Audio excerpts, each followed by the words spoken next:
आजादी सिर्फ नारा नहीं बल्कि मेहनत, दर्द और कुर्बानी का नाम है। और पहचान वो होती है जो हम अपने दिल में रखते हैं, ना कि किसी जगह से बनाई गई हो।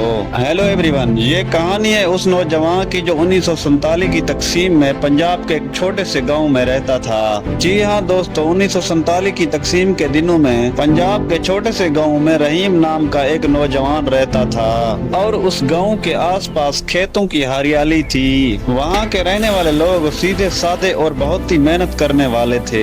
जब तकसीम का वक्त आया तो वहाँ के लोगों को पहली मर्तबा समझ में आया कि आजादी सिर्फ खुशी नहीं बल्कि कुर्बानी का नाम भी है। और रहीम का घर उस सरहद के बिल्कुल करीब था जहाँ अब नई लकीर खींचने वाली थी। और फिर एक रात अफवाह फैल गई कि दुश्मन गांव पर हमला करने वाला है। वहाँ के रहने वाले अक्सर लोग डर गए और हर कोई अपना सामान लेकर हिजरत की तैयारी में लग गया।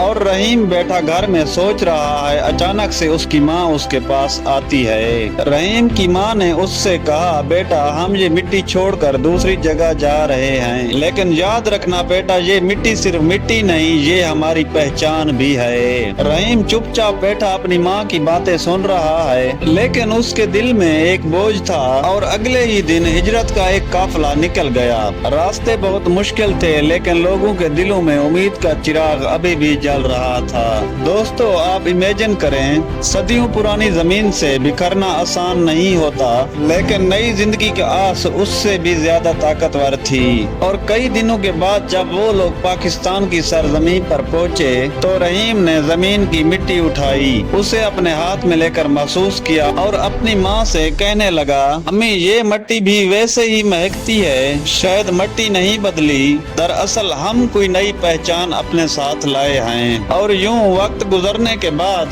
रहीम ने फिर से ये जमीन आबाद की, नया घर बनाया और खेती बाड़ी का काम शुरू किया, फसल उगाई। मिट्टियां बदल सकती हैं, लेकिन जो कुर्बानियों से मिले उस मिट्टी का एहतराम हमें कभी नहीं भूलना चाहिए।